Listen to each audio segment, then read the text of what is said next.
Tidak lewat di depan orang yang sedang salat. Tidak lewat di depan orang yang sedang salat. Berdasarkan sabda Nabi sallallahu alaihi wasallam, "Lau ya'lamul marru baina yadayya musalli, madza 'alaihi?" Kalau seandainya seseorang itu lewat di depan orang sedang salat, mengetahui dosa ya yang akan dipikulnya, lakana an yaqifa arba'ina khairan lahu min an yamurra baina yadayhi. Niscaya dia akan berdiri menunggu selama 40. Lafaznya apa? Arba'in. Berapa? 40. Tahun atau hari atau bulan?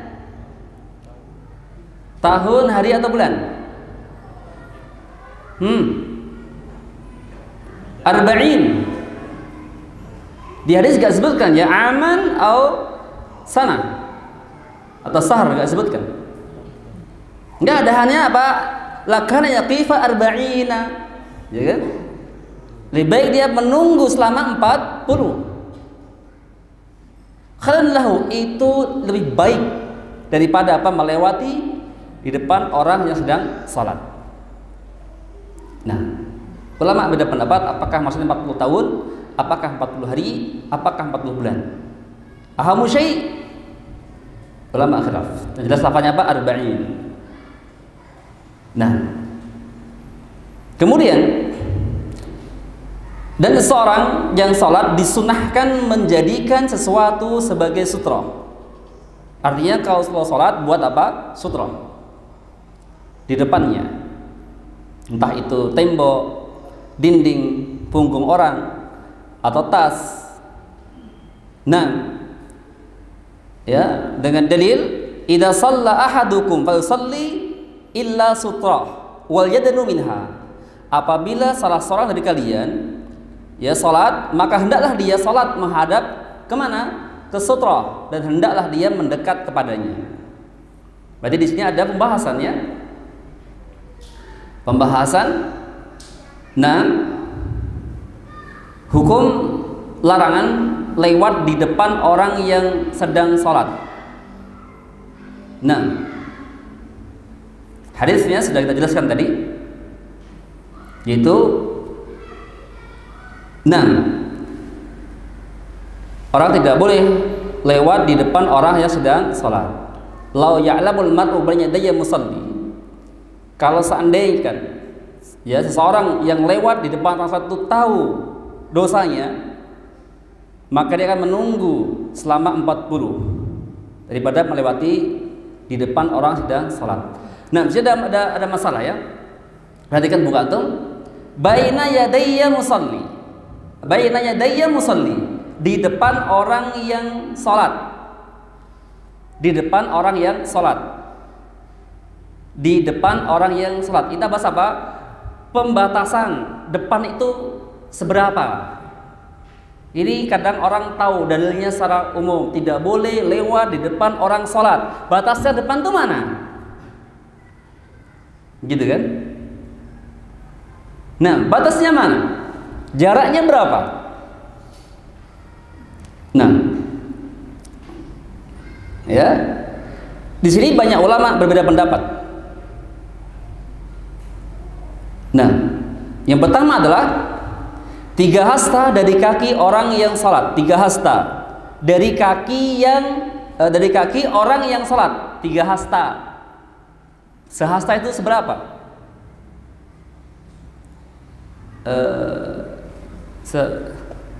Apa gini-gini Pak? Mau 3 nikah gimana? Gini maksudnya? Nah, sehasta itu berapa sehasta?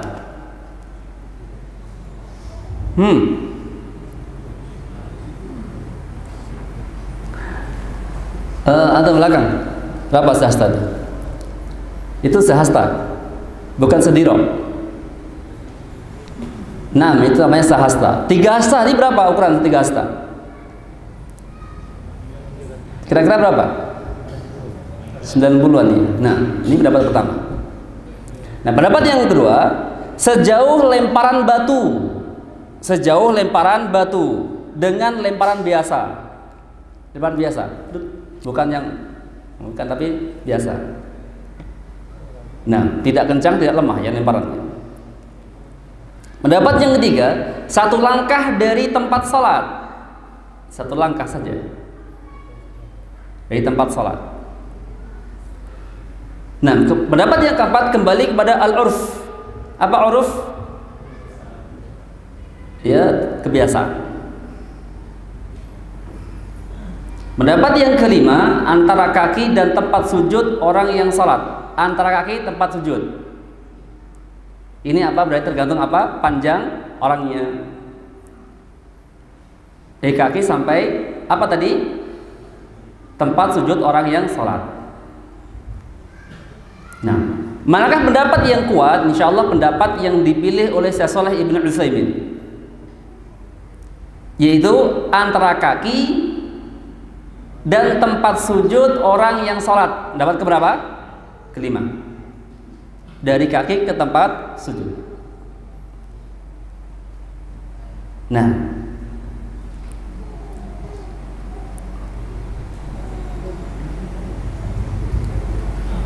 iya, paham kan? Maksudnya jadi sebatas ini aja. Jadi kalau ada orang yang mau lewat, dia lewat di depan orang yang sujud tanpa pakai sutra, boleh enggak? Boleh. Karena batasnya apa? Kaki sampai tempat sujud saja. Nah, kalau lewat di tengah-tengah batasnya sujud, boleh enggak? Tidak boleh. Maka ini yang harus satu pegang. Ini apa? Pendapat yang kuat insyaallah taala yang dipilih oleh Syekh Shalih Ibnu Utsaimin, karena ini yang logis. Kalau itu pendapat jarak lemparan batu, seberapa atau apa lewat gitu kan? Bisa pintunya satu, antum menunggu dia, bingung kan lewat sana atau gimana? Ini maka yang pendapat yang kuat insyaallah tempat kaki sampai tempat sujud saja. Nah, ya. Jadi kalau antum mau lewat depan orang sholat yang nggak pakai sutra, maka apa? Di atas tempat dia sujud. Nah, paham? Paham sudah? Balik. Nah, ya. Yang kedua kita bahas berikutnya di buku antum juga ya. Karena disunahkan sholat menjadikan sesuatu sebagai sutra. Setelah kita bahas hukum sutra. Ya, hukum sutra itu apa? Tadi di awal kita bahas apa? Sutra adalah apa? Pembatas untuk sholat. Bisa apa tadi? Jidar, tembok, tiang, tas, punggung orang. Nah, tas pun dirinci ya. Ada tas itu ada syaratnya, setengah hasta. Yang bisa dibuat sutra itu setengah hasta. Maka tas pun dirinci. Tas kresek nggak bisa. Paham Pak Saleh? Tas kresek plastik nggak plastik kan? Nggak bisa, itu kan kabur dia nanti. Nah ya, nah itu apa? Sutratnya penghalang ya. Nah, kemudian ulama sepakat hukum sholat menggunakan sutroh itu disyariatkan. Syariatkan, paham kan? Syariatkan berarti terlepas hukum sunnah ataupun wajib, hukum syariatkan. Nah,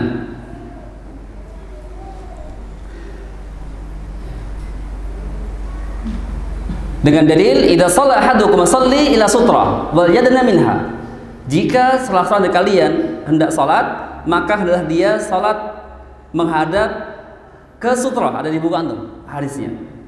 Wal yadnu minha, dan mendekat kepadanya.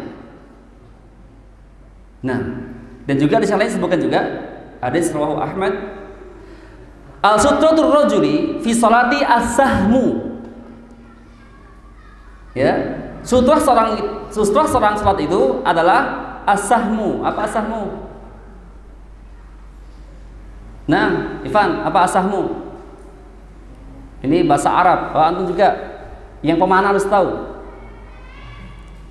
Nah, ya, yang malas tahu bahasa Arab sahmu itu apa? Nah, saya minta yang mana nih, siapa lagi nih? Ya, ini damkar tuh, pemadam kebakaran juga. Apa itu arti sahmu? Ya, sutroh seorang itu tidak salah adalah apa? As-sahmu adalah anak panah. Lihat nih anak panah kan? Berarti dulu itu sahabat lihat keluarganya apa? Mana? Apa main bola? Bukan bola bersutroh ya. Nah, ingat Anda enggak mengharamkan bola enggak? Hanya menjelaskan saja ya. Dengan apa? Dengan anak panah. Wa idza shalla ahadukum falyastatir bisahmi. Nah, lihat nih. Jika seorang dari kalian salat, hendaklah menjadikan anak panah sebagai sutra. Ya, anak panah buat sutra. Nah, ini ada dalil bahwasanya ya ketika salat itu disyariatkan menghadap ke arah sutra. Nah, maka ulama berbeda pendapat mengenai hukum menghadap ke arah sutra ketika salat. Yang pertama hukumnya wajib. Hukumnya wajib. Hukumnya apa? Wajib. 6. Ini merupakan pendapat Ibnu Hazm. Kemudian pendapat Imam Syaukani dan pendapat Syekh Albani. Ini pendapat yang wajib adalah pendapat Ibnu Hazm, Imam Syaukani dan juga Syekh Albani. Nah, Imam Syaukani adalah ulama dari mazhab yang ada di Yaman, Imam Syaukani. Nah, ya mengatakan wajib. La tusalli illa sutra.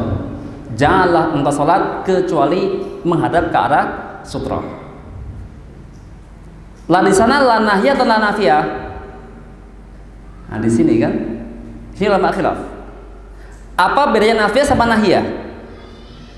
Nafi itu peniadaan ya, tidak ada salat. Artinya orang yang enggak menghadap sutra salat, maka apa? Ketika orang salat enggak ada sutra, maka dianggap tidak salat. Makanya hukumnya wajib. Nah, pendapat yang kedua, hukumnya sunnah. Hukumnya apa? Sunnah. Ini pendapat Syafi'i. Artinya sunnah mutlak ya. Sunnah mutlak ini pendapat Syafi'i dan juga riwayat pendapat Malik, Imam Malik ya. Nah, pendapat ketiga disunahkan jika dikhawatirkan ada yang lewat. Yang kedua disunahkan jika khawatir ada orang yang lewat. Jika nggak ada nggak apa, nggak pakai sutra. Kalau khawatir ada orang lewat maka baru pakai sutra. Ini pendapat siapa? Hanafiyah. Pendapat yang keempat, sunnah bagi imam dan munfarid. Ini sunnah. Artinya apa sunnah itu? Dikerjakan dapat pahala, ditinggalkan apa? Tidak berdosa. Ini pendapat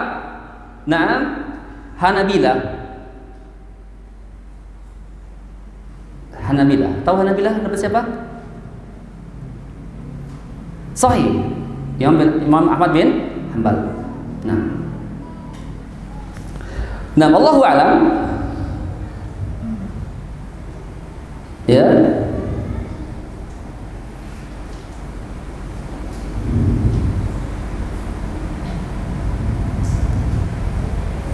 Pendapat yang adalah pendapat jumhur ulama. Kebanyakan para ulama apa hukumnya? Yaitu hukumnya adalah sunnah. Tidak sampai wajib. Hukumnya sunnah. Bahkan sebagian ulama menukil adanya ijma'. Berkata Ibnu Qudamah, beliau menjelaskan wala na'lam fil istihbabi dzalika khilafan. Wala na'lam, dan kami tidak mengetahui fi istihbabi dzalik khilafan. Adanya khilaf tentang hukum mustahab atau sunnah mengenai penggunaan sutra dalam salat. Artinya hampir dia menukil sampai adanya apa, enggak ada yang menyisihinya. Ini sunnah. Nah, kemudian Syekh Ibnu Utsaimin. Nah, memang anak sering ya melakukan pendapat Syekh Utsaimin. Memang anak condong ke pendapat Syekh Utsaimin kalau masalah fikih. Karena ikuti pendapat Hambali. Nah, Syekh Ibnu Utsaimin beliau menjelaskan ya, juga hukumnya tidak wajib. Tidak wajib apa? Salat memakai sutra, tapi apa hukumnya? Sunnah. Nah, mana dalilnya? Dalilnya adalah yang pertama, riwayat Al-Bukhari dari Abu Sa'id Al-Khudri radhiyallahu anhu, Nabi bersabda, "Idza shalla ahadukum ila syai'in yasturuhu minan nas." Jika salah seorang dari kalian salat menghadap suatu yang ia jadikan sutra, nah, fa arada ahadun an yajtaza baina yadayhi falyadfa'hu fa in aba falyuqatilhu fa inna ma huwa syaitan. Kemudian jika ada orang yang mencoba lewat di hadapannya, nah, maka cegahlah dia.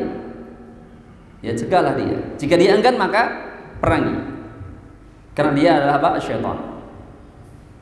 Di manakah isi batu hadisnya? Nah, idza fa arada ahad astajaza baina yadayhi, atau jika salah seorang kalian salat menghadap sesuatu yang ia jadikan sutra, jika salah seorang kalian salat menghadap yang dia jadikan sutra, ini kata ulama menunjukkan hanya anjuran, bukan penekanan. Jika ingin, ya, jika ingin maknanya apa? Tahu jika ingin. Kalau ingin silahkan, enggak masalah gitu loh. Paham?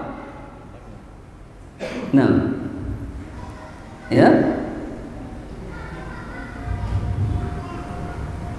Kemudian juga ada riwayat Bukhari ya dari Ibnu Abbas anhu, Rasulullah sallam yusalli biminna ila ghairi jidarin. Kata Ibnu Abbas, Rasulullah itu pernah sholat di Mina tanpa menghadap ke arah jidar. Apa jidar? Tembok. Nabi sholat di Mina tidak menghadap ke arah jidar. Maksudnya apa? Kebiasaan itu apa? Sebagai sutra, tapi Nabi nggak kerjakan.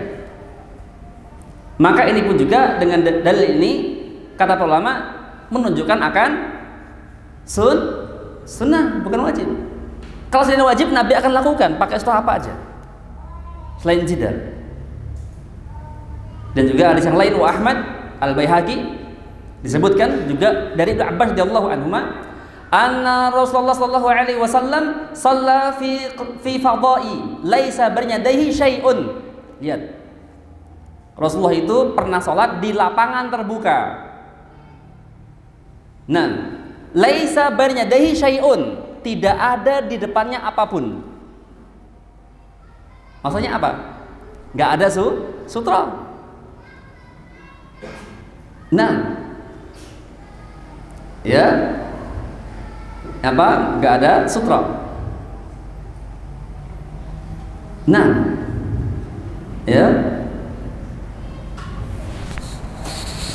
Dan juga ada lain juga dari Subah dari Abbas, yang berkata, marartu ana wal fadlu ala atani wa Rasulullah sallam yusalli bin nasi fi fadha'i min al-ard fa nazalna wa dakhalna ma'a fa ma qallana fi dzalika syai'an.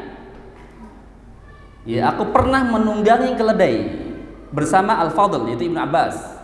Ini apa dari Syu'bah dan Ibnu Abbas ya.